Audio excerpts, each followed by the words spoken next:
খোলা রাখলে কি হবে? নবীজি বললেন খাবারের পাত্র খোলা রাখলে ওই পাত্রের মধ্যে শয়তান এসে থুতু দিয়ে আলা বারাকাতিল্লাহ, আল্লাহ গো আমি বিড়ি খাইতেছি, তুমি বরকত দান করো, হবে না। এটা জিনিসটাই মাকরুহ তাহরিমে হারামের কাছাকাছি। তো এই জন্য এটা খাওয়ার সময় আপনার দোয়া করার কোনো মানে হয় না। আবার এটা খাওয়ার শেষ করার পরেও দোয়া করার কোনো দরকার পড়ে না। এটা না খাওয়াই উচিত। খাইলে হবে ক্যান্সার, নাই কোনো আনসার। যারা খায় তাদেরকে জিজ্ঞাসা করলাম খাও কেন? কয় হুজুর জানেন না, একটা খাইলে 4টা আপেলের শক্তি পাওয়া যায়, এর লিগা খাই। বাপরে ভাবতে আরো খা, জনমে খাওয়া খা, নাক দেয়া মুখ দেওয়া দোয়া সারবি ইটের বাড়ার মতন, খায়া মইরা থাক। মসজিদে প্রবেশ করার সময় দোয়া পড়তে হয়, মসজিদ থেকে বের হওয়ার সময় দোয়া পড়তে হয়, খাবার খাওয়ার সময় দোয়া পড়তে হয়, খাবার শেষে দোয়া করতে হয়, ঘুমানোর সময় দোয়া আছে, ঘুম থেকে উঠে দোয়া আছে, হাঁটার সময় দোয়া আছে, গাড়িতে ওঠার সময় দোয়া আছে, অজু করার সময় দোয়া আছে। এই দোয়াগুলি যখন পড়া হয় আল্লাহর রহমত বরকত ওই বান্দার উপর বর্ষিত হতে থাকে। সদা সর্বদা প্রতিটা ক্ষেত্রে আল্লাহর সঙ্গে সম্পর্ক স্থাপন করতে হবে। আল্লাহর সঙ্গে সম্পর্ক স্থাপনের জন্য তার কথা জপ তপ করা, জিকির করা, অন্তরে লালন করা ছাড়া আর কোনো রাস্তা নাই। ঘুম থেকে জেগে ঘুমানো পর্যন্ত দৈনন্দিন জীবনে আমরা যত কাজ করি সবগুলি কাজ একমাত্র আল্লাহর রাহে আমাদের করার দরকার। তাওয়াক্কালতু আলাল্লাহ, আল্লাহর উপর ভরসা করে সব কাজ করতে হবে। এই জন্যই তো নবীজি আমাদেরকে শিক্ষা দিয়েছেন কেমন করে খাইতে হবে, কেমন করে ঘুমাতে হবে, কেমন করে বসতে হবে। বুজুর্গান দিনের জীবন ইতিহাস খুঁজলে পাওয়া যায় প্রতিটা কর্মে তারা আল্লাহর উপর ভরসা দিয়ে শুরু করেছেন। যেমন আমরা মসজিদে প্রবেশ করেছি আল্লাহ পাকের নৈকট্য হাসিল করার জন্য। পৃথিবীর সর্বশ্রেষ্ঠ জায়গা হলো মসজিদ। মসজিদের মতো সুন্দর জায়গা আল্লাহর জমিনের মধ্যে আমার আল্লাহ আর একটাও বানায় নাই। এই মসজিদে তারাই আসতে পারে যাদের উপর আল্লাহর খাস রহমত রয়েছে। যেই সময় মসজিদে সবাই নামাজ পড়তে আসে ওই সময় অনেক মানুষ বাহিরে ঘোরাফেরা করে, আজান হয় তার কান দ্বারা প্রবেশ করে না। কারণ আমার আল্লাহ তার কানের মধ্যে মোহর মেরে দিয়েছে, শয়তান তার অন্তরে বসবাস করে। এই জন্য সে মসজিদে আসতে পারে না, নামাজ তার ভালো লাগে না, দুনিয়াদারি কাজ তার ভালো লাগে। মসজিদের মধ্যে আসা বড় ভাগ্যের ব্যাপার। মসজিদে প্রবেশ করার সময় দোয়া পড়তে হয়, মসজিদ থেকে বের হওয়ার সময় দোয়া পড়তে হয়, খাবার খাওয়ার সময় দোয়া পড়তে হয়, খাবার শেষে দোয়া করতে হয়, ঘুমানোর সময় দোয়া আছে, ঘুম থেকে উঠে দোয়া আছে, হাঁটার সময় দোয়া আছে, গাড়িতে ওঠার সময় দোয়া আছে, অজু করার সময় দোয়া আছে। এই দোয়াগুলি যখন পড়া হয় আল্লাহর রহমত বরকত ওই বান্দার উপর বর্ষিত হতে থাকে। আল্লাহ বলে আমার বান্দা সার্বক্ষণিক আমার উপর ভরসা করে চলছে। যেই বান্দা আমার উপর ভরসা করে চলে আমি আল্লাহ তার জন্য সর্বশ্রেষ্ঠ ভরসা হয়ে গেলাম। হাসবুনাল্লাহু নি'মাল ওয়াকিল, নি'মাল মাওলা ওয়া নি'মান নাসির।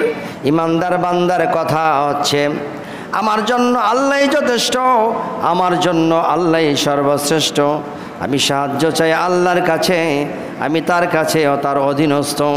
এই কথা বলে যেই ব্যক্তি তার কর্ম শুরু করবে আল্লাহর খাস রহমত তার অন্তরের মধ্যে প্রবেশ করবে। উচ্চ আওয়াজে বলুন আল্লাহু আকবার, আরো জোরে জোরে বলুন ইয়া রাসূলুল্লাহ। এই জন্য মসজিদে প্রবেশ করার সময় দোয়া পড়তে হয়। মসজিদে প্রবেশের দোয়া ইজা দাখালাল মসজিদ, যখন আপনি মসজিদে প্রবেশ করবেন পড়বেন আল্লাহুম্মা ইফতাহলি আবওয়াবা রাহমাতিক, আল্লাহুম্মা, হে মাবুদ, ইফতাহ মানে খুলে দাও, লি মানে আমাদের জন্য, আবওয়াব বাবের বহু বচন হলো আবওয়াব, বাবুন মানে হলো দরজা, আবওয়াব মানে হলো দরজাগুলি। মাবুদ মাওলাই করিম, ইফতাহ লি আবওয়াবা, আমার জন্য দরজাগুলি খুলে দাও। কোন দরজা? রহমাতিকা। মাবুদ মাওলাই করিম, তোমার দরবারে যত রহমত বরকতের দরজা আছে, আল্লাহ গো, আমি তোমার রাহে মসজিদের মধ্যে প্রবেশ করলাম, তুমি আমার রহমতের দরজা খুলে দাও। আল্লাহু আকবার। কেননা মসজিদ সর্বশ্রেষ্ঠ জায়গা, এটা হলো বাইতুল্লাহ, আল্লাহর ঘর। এই ঘরের মধ্যে প্রবেশ করা মানে আল্লাহর নিকটবর্তী হওয়া, আল্লাহ পাকের খুব কাছে হয়ে যাওয়া হলো মসজিদ। যেই মসজিদে জুমার নামাজ হয় না, যেই এলাকার মসজিদের মধ্যে 5 ওয়াক্ত নামাজ আদায় হয় না, ওই এলাকার মানুষের উপর অভিশাপ, অভিশাপ। বার আমার, মসজিদ থেকে আবার যখন আমরা বের হব তখনও দোয়া আছে। তখন কি বলবো? আল্লাহুম্মা ইন্নী আসআলুকা মিন ফাদলিকা, আল্লাহুম্মা ইন্নী আসআলুকা মিন ফাদলিকা। ও মাবুদ মাওলাই করিম, তুমি তোমার রহমত দ্বারা, বরকত দ্বারা আমাকে তুমি সাহায্য করো। তাহলে মসজিদে প্রবেশ করারও দোয়া আছে, মসজিদ থেকে বাহির হওয়ারও দোয়া আছে। এই দোয়া কোনো ফরজ দোয়া না, এই দোয়া না পড়লেও কোনো ক্ষতি নাই। তবে ইমানদার মুত্তাকি আল্লাহওয়ালা যারা হতে চায়, আল্লাহর নৈকট্যপ্রাপ্ত বান্দা হতে চায়, আল্লাহর সঙ্গে বন্ধুত্ব স্থাপন করতে চায়, তারা এই দোয়াগুলি মসজিদে প্রবেশ করার সময় পড়বে, মসজিদ থেকে বের হওয়ার সময় পড়বে। শুধু তাই না, ঘর থেকে বের হওয়ার দোয়া, বিসমিল্লাহি তাওয়াক্কালতু আলাল্লাহি ওয়ালা হাওলা ওয়ালা কুওয়াতা ইল্লা বিল্লাহ। বিসমিল্লাহ, আল্লাহর নামে শুরু করলাম। তাওয়াক্কাল, তো আমি তোমার উপর ভরসা করলাম। আলাল্লাহ, আল্লাহর উপর ভরসা করলাম। লা হাওলা, কোনো শক্তি নাই, ওয়ালা কুওয়াতান, কোনো ভরসা নাই, ইল্লা বিল্লাহ, তুমি আল্লাহ ছাড়া, তুমি ছাড়া কোনো ভরসা নাই, তুমি ছাড়া কোনো শক্তি নাই, তুমি ছাড়া কেউ নাই। মাবুদ মাওলাই করিম, আমি তোমার নামে ঘর থেকে বের হইলাম। আমি যখন ঘর থেকে বের হওয়ার সময় আল্লাহর ভরসায় বের হব। বিপদ আপদ বালা মুসিবত থেকে বাঁচানোর দায়িত্ব আমার আল্লাহর বিশেষ ফেরেশতা দ্বারা ভিআইপি ভাবে আপনাকে উদ্ধার করবে। উচ্চ আওয়াজে বলুন আল্লাহু আকবার। আল্লাহু আল্লাহু আল্লাহু আল্লাহু আল্লাহ আল্লাহু আল্লাহ। আবার যখন খাইতে বসবেন, খাবার সময় দোয়া আছে। যেই কোনো খাবার, ভাত খাওয়া, মাছ খাওয়া, গোশত খাওয়া, চা খাওয়া, পান খাওয়া, যা কিছু খাবেন সেই খাবারের দোয়া আছে। ইজা মাতা কালা, আপনি যখন খাইতে বসবেন তখন বলবেন বিসমিল্লাহি ওয়া আলা বারাকাতিল্লাহ। মাবুদ মাওলাই করিম, এই খাবারের মধ্যে তুমি তোমার কুদরতি রহমত বরকত দ্বারা ভরপুর করে দাও। খাবার অল্প হলেও, খাবার যদি অল্প হয়, আল্লাহর নামে যখন আপনি খাইবেন, এই খাবারটা আপনার শরীরে গিয়ে যেই শক্তি উৎপন্ন করবে, এই শক্তি দ্বারা আপনি আল্লাহর ইবাদতে মনোনিবেশ করতে পারবেন। আর আল্লাহর নাম ছাড়া, বিসমিল্লাহ ছাড়া যেই খাবার আপনি পরিবেশন করলেন, এই খাবারটা পেটের মধ্যে গেল, শয়তান মিশ্রিত হয়ে গেল। এই খাবার খাবার পরে যেই শক্তি আসবে, এই শক্তি দ্বারা মসজিদমুখী হতে পারবেন না। মসজিদে যাইতে চাইলে আরো 10 জন শয়তান আপনাকে টানবে, মসজিদে যাইও না। আল্লাহর হুকুম নিয়ে, রহমত বরকত নিয়ে মসজিদে প্রবেশ করলে, খাইতে বসলে এই খাবারের মধ্যে বরকত হয়। বিসমিল্লাহি ওয়া আলা বারাকাতিল্লাহ। মাবুদ মাওলাই করিম, তুমি তোমার রহমত বরকত আমার খাবারের মধ্যে ঢেলে দাও। আল্লাহু আকবার। খাবার অবশ্যই একটা মহামূল্যবান জিনিস। খাবার খাইলে দেহ ভালো থাকে, এই জন্য খাবার হালাল রোজগার দেওয়া খাওয়া দরকার। যেমনভাবে আল্লাহর হুকুম নিয়ে আপনি খাইতে বসছেন, হারাম খাদ্য যদি আল্লাহর হুকুম নিয়ে খাইতে বসেন, এখানে কোনোদিন বরকত আসবে না। হালাল খাদ্য আল্লাহর হুকুম নিয়ে খাইতে বসলেন, আল্লাহ পাক ওই খাদ্যের মধ্যে বরকত দান করবে। খাবার একটা বিশেষ জিনিস। নবী করিম সাল্লাল্লাহু আলাইহি সাল্লাম বলেছেন, খাবার খাবার সময়, খাবার যখন রাতের বেলা ঘুমায় গেলে যে এই খাবারটা সামনে থাকে এটাকে ঢেকে রাখতে বলা হয়েছে। ঢেকে রাখা সুন্নত। পানির গ্লাসকে উল্টে রাখতে হবে, পানির গ্লাস খুলে রাখা যাবে না। সাহাবায়ে কেরাম জিজ্ঞাসা করলেন, ইয়া রাসূলুল্লাহ, নবী গো, কেন গো নবীজি, খাবারের পাত্র খোলা রাখলে কি হবে? নবীজি বললেন, খাবারের পাত্র খোলা রাখলে ওই পাত্রের মধ্যে শয়তান এসে থুতু দিয়ে যায়, আর এই খাবার যখন কেউ খায় তখন তার পেটে পীড়া হয়, পেট ব্যথা হয়, ডায়রিয়া হয়, আমাশা হয়, জ্বর হয়, সর্দি হয়, কাশি হয়, কারণ বিভিন্ন ভাইরাস এইগুলি খাবারের ভিতরে প্রবেশ করে। সাহাবায়ে কেরাম জিজ্ঞাসা করলেন, ইয়া রাসূলুল্লাহ, নবীজি গো, তো আমরা কি বাসি খাবার খাবো? বাসি খাবার খাওয়া কি জায়েজ আছে কিনা? নবীজি বললেন, খাবার কোনোদিন বাসি হয় না, বাসি খাইলেও তোমার পেটে কোনো খারাপ কিছু হবে না, বরং ঢাকনা খুলে রাখলে শয়তান থুতু দিয়ে যায়, এই জন্য পেট খারাপ হয়, নয়তো বাসি খাবার খাইলেও তোমার কোনো ক্ষতি হবে না। এটা আমার কথা নয়, নূরের নবীর কথা। উচ্চ আওয়াজে বলুন আল্লাহু আকবার। ভালোবাসার জায়গা মদিনা, ভালো লাগার জায়গা মদিনা। আওয়াজটা কেমন ঘোলাটে হয়ে গেছে, স্ট্রং আওয়াজ হওয়া লাগবে। ভালোবাসার জায়গা মদিনা, ভালো লাগার, বলুন ভালোবাসার জায়গা মদিনা, ভালো লাগার জায়গা। এত সুন্দর জায়গা কোথাও পাবে না, এত সুন্দর জায়গা কোথাও ওরে সাজিয়েছেন দয়াল রাব্বানা, ভালোবাসার। আবার যখন খাবার শেষ করবেন, বাদাল আকাল, খাবার শেষেও আবার দোয়া আছে, আলহামদুলিল্লাহিল্লাযী আত'আমানা ওয়া সাকানা মিনাল মুসলিমিন। এগুলি আমরা ছোট সময় মক্তবের মধ্যে পড়ছি। আধুনিক সভ্যতার যুগে এখন মক্তবের অভাব নাই, কিন্তু এই দোয়া অনেকেই পারে না। কারণ কি? সারাদিন মোবাইল নিয়ে বসে থাকে বাচ্চারা, সারাদিন। কেউর বাড়ি বাদ নাই, আমি জানি ভালো করে, সবার বাড়ির মোবাইল বাচ্চারা সকালবেলা দখল করে বসে থাকে। তাহলে কোন সময় দোয়া শিখবে? বাচ্চাদেরকে যদি ছোট সময় থেকে দোয়া শিক্ষা না দিতে পারেন তাহলে শিখবে কোন সময়? এই জন্য সকালে বাচ্চাদেরকে মক্তবে পাঠাবেন। মক্তবে, এই যে মসজিদ, মক্তব, ইমাম সাহেবেরা পড়াবে, পাশাপাশি ইমাম সাহেবেরা তাদের বেতনও কম থাকে, তারা আপনাদের আমাদের মতো ভ্যান চালাতে পারে না। ভ্যানওয়ালা দৈনিক 1000 টাকা রোজগার করে, মাসে 30,000 টাকা পড়ে।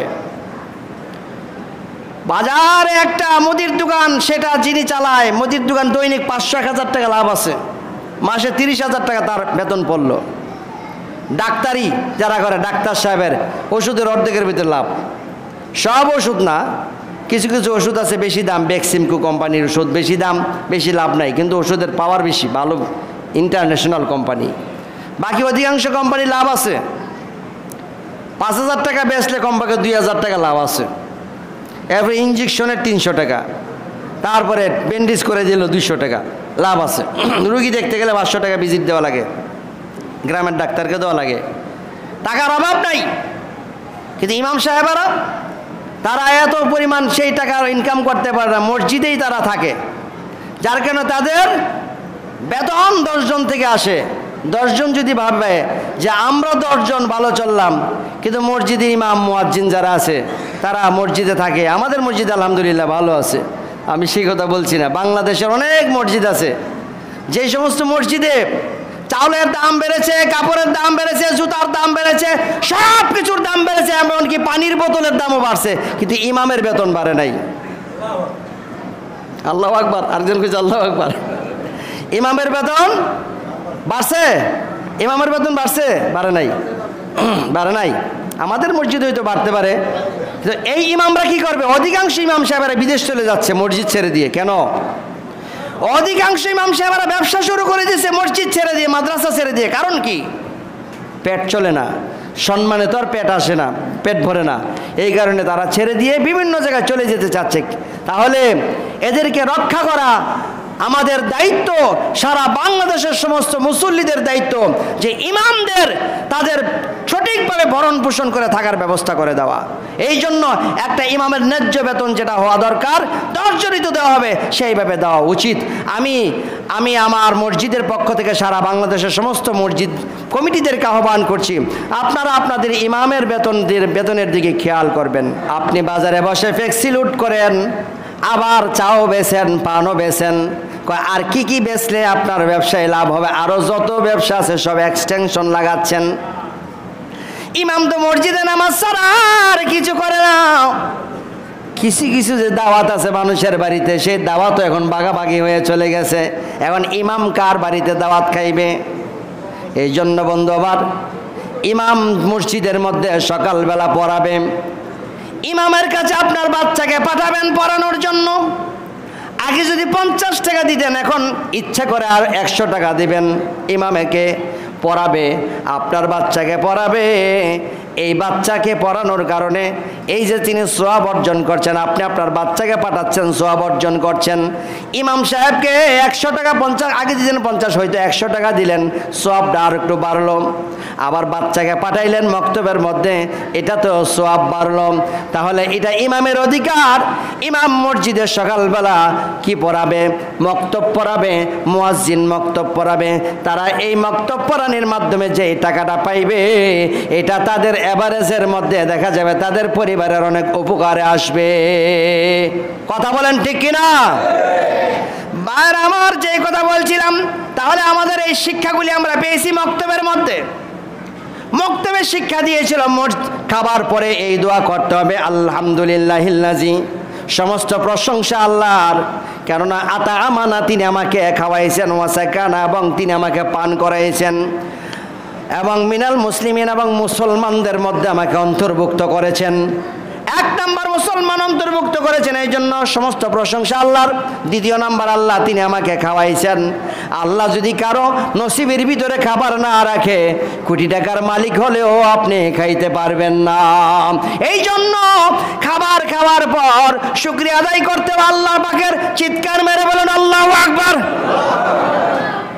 সব খাবার না, আপনি বিড়ি খাওয়ার পরেও দোয়া করলে হবে না। বিড়ি খাওয়ার সময় যদি বলেন বিসমিল্লাহ ওয়া আলা বারাকাতিল্লাহ, আল্লাহ গো আমি বিড়ি খাইতেছি, তুমি বরকত দান করো, হবে না।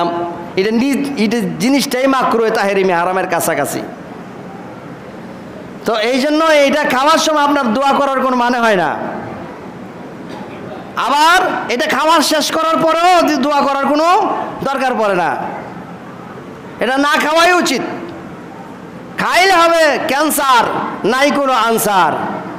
যারা খায় তাদেরকে জিজ্ঞাসা করলাম খাও কেন? কয় হুজুর জানেন না, একটা খাইলে 4টা আপেলের শক্তি পাওয়া যায়, এর লিগা খাই। বাপরি ভাবতে আরো খা, জনমে খাওয়া খা, নাক দেয়া মুখ দেওয়া দোয়া সারবি ইটের বাড়ার মতন, খায়া মইরা থাক। তুরস্বরে বলে আল্লাহুম্মা সাল্লি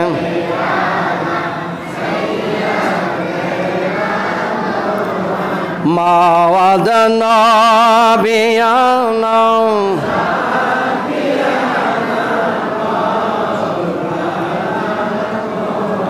এবার বাথরুমে যাওয়ার সময় দোয়া আছে, বাথরুম থেকে বের হওয়ার সময় দোয়া আছে। আল্লাহ পাকের নৈকট্য হাসিল করার জন্য, আল্লাহ পাকের প্রিয় বান্দা হওয়ার জন্য এই দোয়াগুলি সব সময় পড়া উচিত। বাথরুমে ঢোকার পরে শয়তান আমাকে ওয়াসওয়াসা দেয়, এই জন্য বাথরুমে ঢোকার সময় দোয়া পড়তে হবে, আল্লাহুম্মা ইন্নী আউযু বিকা মিনাল খুবুসি ওয়াল খাবাইস। আল্লাহুম্মা ইন্নী আউযু বিকা মাবুদ মাওলাই কারীম, আমি তোমার কাছে আশ্রয় প্রার্থনা করি মিনাল খুবুসি ওয়াল খাবাইস, মানে হচ্ছে পুরুষ জিন এবং নারী জিন, অর্থাৎ পুরুষ শয়তান এবং নারী শয়তান থেকে তোমার কাছে আশ্রয় চাই।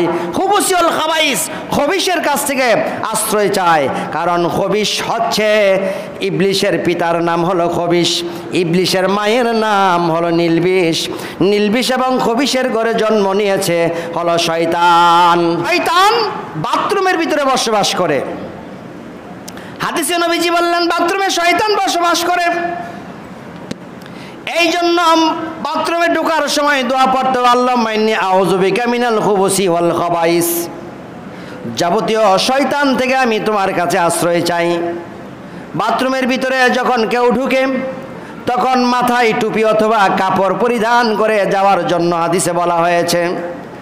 কেননা মাথায় টুপি অথবা কাপড় দিয়ে না ঢুকলে শয়তান তার লজ্জাস্থান দেখতে পায়, আর দেখে থেকে সে হাসাহাসি করে। এই জন্য মাথায় টুপি অথবা কাপড় পরিধান করে যদি বাথরুমে যায় তাহলে শয়তান তার লজ্জাস্থান দেখতে পায় না। টুপি ছাড়া কাপড় ছাড়া যখন বাথরুমে গেলেন, শয়তান আপনার মাথায় সোয়ার হইয়া আপনার লজ্জাস্থান দেখবে, পায়খানা কষা করে দেবে, পেটের পীড়া সৃষ্টি করবে, গ্যাস্ট্রিক হবে, আলসার হবে। এই জন্য মাথায় টুপি দিয়ে আপনি কাপড় পরিধান করে বাথরুমে যাইবেন, যাওয়ার আগে দোয়া করতে হবে ইন্নী আউযু বিকা মিনাল খুবুসি ওয়াল খাবাইস, যাবতীয় নারী শয়তান এবং পুরুষ শয়তান থেকে আল্লাহ তোমার কাছে আশ্রয় চাই, যাওয়ার আগে দোয়া করতে হবে। এবার বাথরুম গেলেন, বাথরুম শেষ করলেন, বাথরুমে বসার নিয়ম আছে। বসার নিয়ম হলো বাম পায়ে ভর করে বসবেন, ডান পা উপর করে রাখবেন। এখানে সেখানে যাওয়ার পরে আবার যখন পবিত্রতার জন্য ঢিলা কলপ নিতে হবে মাটি দ্বারা, মাটি পিছন দিকে একটা টান দিয়ে একটা ফেলে দিতে হবে, সামনের দিকে একটা টান দিবেন, আবার পিছন দিকে একটা টান দিবেন। এরকম সামনে হবে দুইটা, পিছনে হবে একটা, অথবা সামনে একটা পিছনে দুইটা, এরকমভাবে টান দিয়ে ঝুড়ি রাখতে হবে। ঝুড়ির ভিতরে ময়লা ফেলতে হবে, বাথরুমের ভিতরে ছেড়ে দেওয়া যাবে না। এইভাবে বাথরুম প্রস্রাব করার করে কুলুপ নিতে হয়। এই জন্য কুলুপ নিতে হয় যেন প্রস্রাব বের হয়ে না আসে, প্রস্রাব যেন বের হয়ে না আসে। 40 কদম পর্যন্ত হাঁটতে হবে যেন প্রস্রাব পরিষ্কার হয়ে যায়। কমপক্ষে 40 কদম হাঁটা ভালো। কাশি দেওয়া, উঠে ওঠা বসা করাতে পরিষ্কার পরিচ্ছন্নতা ভালোভাবে হয়। এরপরেও যদি মনে হয় যে প্রস্রাব বেরিয়ে যাচ্ছে বাথরুমতে আসার পরে, তাহলে আল্লাহর নবী বলেছেন এটা হলো ওয়াসওয়াসা, এটা ওয়াসওয়াসা, শয়তান ওয়াসওয়াসা দিচ্ছে যে প্রস্রাব বের হয়ে যাচ্ছে। এই জন্য কি করতে হয়, এরকম ওয়াসওয়াসা দিলে পানি লইয়া প্রস্রাবের জায়গার মধ্যে ছিটা দিবেন, তাহলে আর ওয়াসওয়াসা থাকবে না। আল্লাহু আকবার, লা ইলাহা ইল্লাল্লাহ, লা ইলাহা ইল্লাল্লাহ, লা ইলাহা ইল্লাল্লাহ, লা ইলাহা।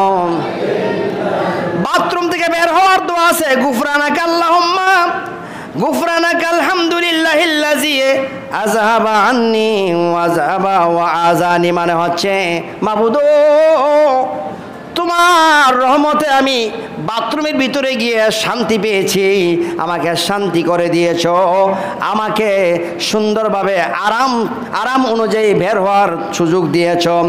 এই জন্য এই দোয়াটা করতে হয়, কারণ শান্তি দেওয়ার মালিক আমার আল্লাহ।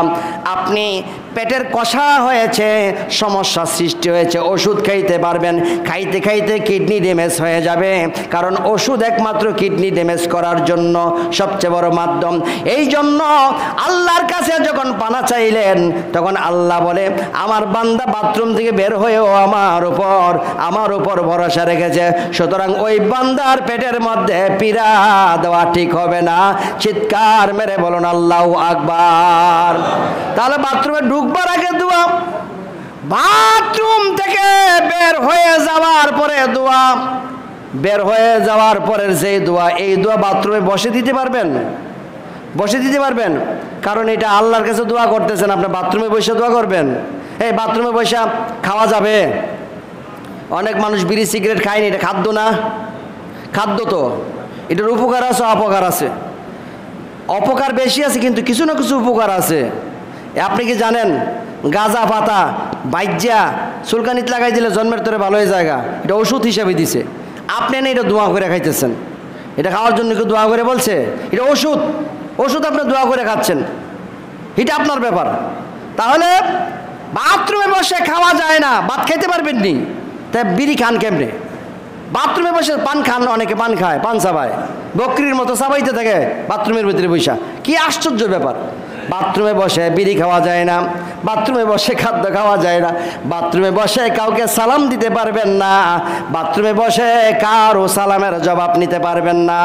আসসালামু আলাইকুম, আপনি বাথরুমে আছেন, ওয়ালাইকুম সালাম, ভালো আছেন নি বিআই সাহেব? হইছিনি? শরমের ব্যাপার না? এটার ভিতর থেকে কথা বলবেন নাকি? শরম? চুপচাপ বসে থাকবেন আপনি ওখানে, কাশি খুশি দিতে পারেন যে আপনি আছেন ভিতরে, কিন্তু বাথরুমে বসে সালামও দেওয়া যাবে না, সালামও নেওয়া যাবে না।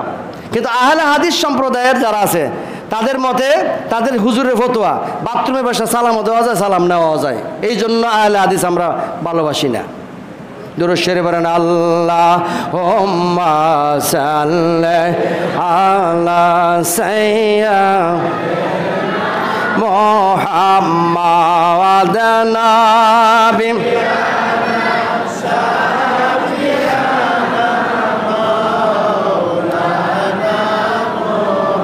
ঘুমানোর সময় তো আল্লাহুম্মা বিসমিকা আমুতু ওয়া আহইয়া, অর্থ হলো মাবুদ আমি তোমার নাম নিয়ে মারা গেলাম, আবার আমি তোমার নাম নিয়ে আবার জাগ্রত হব। আল্লাহু আকবার। কারণ ঘুমটা হলো একটা মৃত্যু, আল্লাহর নামে মরেন, আল্লাহর নামে আবার জাগ্রত হন, দায়িত্ব আমার আল্লাহর উপর। আবার আপনি যখন ঘুম থেকে জাগবেন, আল্লাহুম্মা আলহামদুলিল্লাহিল্লাযী আহইয়ানা বা'দা মা আমাতানা ওয়া ইলাইহিন নুশুর। আপনি ঘুম থেকে উঠলেন, দোয়া করলেন, সমস্ত প্রশংসা ওই আল্লাহর, আল্লাহ যিনি আহিয়ানা আমাকে হায়াত দিয়েছে, মানে ঘুম থেকে আবার ওঠানোর সুযোগ দিয়েছে, বা'দা মা আমাতানা আমাকে নিয়ামত দান করেছে, ওয়া ইলাইহিন নুশুর আমি তো তার কাছে আবার ফিরত যাব। এই দোয়া করলেন। আল্লাহ বলে আমার বান্দা ঘুমানোর সময় আমার উপর ভরসা করে ঘুমাইছে, আবার ঘুম থেকে জাগার সময় আমার উপর ভরসা করে ঘুম থেকে জাগছে। আমার এই বান্দার উপর আমি কখনো জুলুম হইতে দেব না, আমার এই বান্দার উপর রহমত থেকে বঞ্চিত হতে দেব না, বিপদ আপদ হইতে দেব না। বিপদ হইলে আমার আল্লাহ বিপদের রাস্তা থেকে আপনাকে অন্যদিকে নিয়ে যাইবে। ঘুমায় গেলে একটা সাপ আপনার কান দিয়ে ঢুকে যাইতে পারে, একটা বিচ্ছু নাক দিয়ে ঢুকে যেতে পারে, একটা পোকা আপনার নাক দিয়ে ঢুকে যেতে পারে। এই সময় আপনি অচেতন, জানেন না মৃত্যু আপনার এখন কোনো হুঁশ নাই। এইভাবে প্রতিদিন আপনি বেহুশ হয়ে থাকতেছেন। এই বেহুশের সময় আমার আল্লাহ যদি আপনাকে আলাদাভাবে পাহারা না দিয়ে রাখতো ফেরেশতার মাধ্যমে, তাহলে আপনার কান দ্বারা একটা পোকা ঢুকে যাইতো, একটা যুগ যদি কান দিয়ে ঢুকে যায় মাথা ব্রাস্ট করে ফেলবে, আপনি মারা যাবেন। এই জন্য সার্বক্ষণিক দায়িত্ব নিয়েছে আমার আল্লাহ। যেই আল্লাহ রাব্বুল আলামিন আপনার দায়িত্ব এমনভাবে নিয়েছে, আপনার সদা সর্বদা হেফাজতে রাখেন, আপনার জন্য কোনো ক্ষতি না হয়, তিনি এমনভাবে দেখে আপনি কেমন করে তার মসজিদ ছেড়ে দিয়ে, নামাজ ছেড়ে দিয়ে শাসটলে বৈশা গল্প করেন। লা ইলাহা ইল্লাল্লাহ, লা ইলাহা, শেষ করে দিন, লা ইলাহা ইল্লাল্লাহ। এবার যখন আপনি সাঁকুতে উঠবেন, নৌকাতে উঠবেন, গাড়িতে উঠবেন, বিসমিল্লাহি মাজরাহা ওয়া মুরসাহা ইন্না রাব্বি লাগাফুরুর রহিম। আল্লাহ গো তুমি ক্ষমা করনেওয়ালা, তুমি রহমত দেনেওয়ালা, আমি তোমার নামে ভরসা করে পথ চললাম, তুমি আমাকে হেফাজত করো। আল্লাহু আকবার। এমনভাবে দোয়া করবেন। এরপরে দোয়া রয়েছে, আয়না যখন দেখবেন, মিরওয়াহাতুন মানে আয়না, এই আয়না যখন দেখবেন, আল্লাহুম্মা আনতা হাসানতা খালকি ফাহাসানতা খুলুকি ফাহসানাল খুলুকি। আল্লাহ গো, তুমি আমার সমস্ত শরীরটাকে সুন্দর করে দাও এবং তুমি আমার চরিত্রকে সুন্দর করে দাও। চরিত্র সুন্দর করে দাও, চেহারা সুন্দর করে দাও। এই দোয়া করলেন আল্লাহর কাছে। আপনি সুনু পাউডার লাগালে অত সুন্দর লাগবে না। আমার আল্লাহ যদি আপনাকে সুন্দর না করে, যেই ব্যক্তি নামাজ পড়ে ওই ব্যক্তির চেহারাটা সুন্দর হয়, কারণ দৈনিক তার সমস্ত শরীরের রক্ত মাথার মধ্যে যায়। মাথার মধ্যে গেলে চেহারাটা উজ্জ্বল হয়, চেহারাটা সুন্দর হয়। নামাজি মানুষের চেহারা এমনিতে সুন্দর হয়, কারণ আল্লাহ পাকের রহমত নিয়ামত তার উপরে আছে। চিৎকার মেরে বলেন আল্লাহু আকবার। এমনভাবে অজুর দোয়া আছে, এমনভাবে হাঁটা চলার দোয়া আছে। প্রত্যেকটা ক্ষেত্রে আল্লাহ পাকের কাছে দোয়া করবেন। আমার আল্লাহ আমাকে সদা সর্বদা হেফাজত করবে, কারণ রিজিকের মালিক আল্লাহ। কথা বলেন ঠিক কিনা? ওয়াতারযুকু মান তাশাউ বিগাইরি হিসাব। তিনি যাকে ভালো লাগে তাকে অফুরন্ত অগণিত রিজিক দান করে। আর ভালো লাগবে না, কোটি টাকার মালিক হয়েছেন, আপনার কাছে আপেল বেদানা কমলা থাকবে, বাচ্চারা সুলায়ে সুলায়ে খাবে, আপনি ছায়া ছায়া দেখবেন, আপনার গলা দিয়ে প্রবেশ করবে না, পেটে গিয়েও সেটা টিকবে না। কারণ আমার আল্লাহর হুকুম, আপনার খাদ্য নালী বন্ধ হয়ে গেছে, খাইতে পারবেন না। এই জন্য আল্লাহ রাব্বুল আলামিনের উপরে ভরসা করে চলো। সনের ডেরার ভিতরে থাকবা, আমার আল্লাহ 3 বেলা তোমাকে খাওয়ায় রাখবে, অসুখ বিসুখ দিবে না, ভালো থাকবে, মরার আগ পর্যন্ত সুস্থ হইয়া কবরে যাইবে। উচ্চ আওয়াজে বলো আল্লাহু আকবার।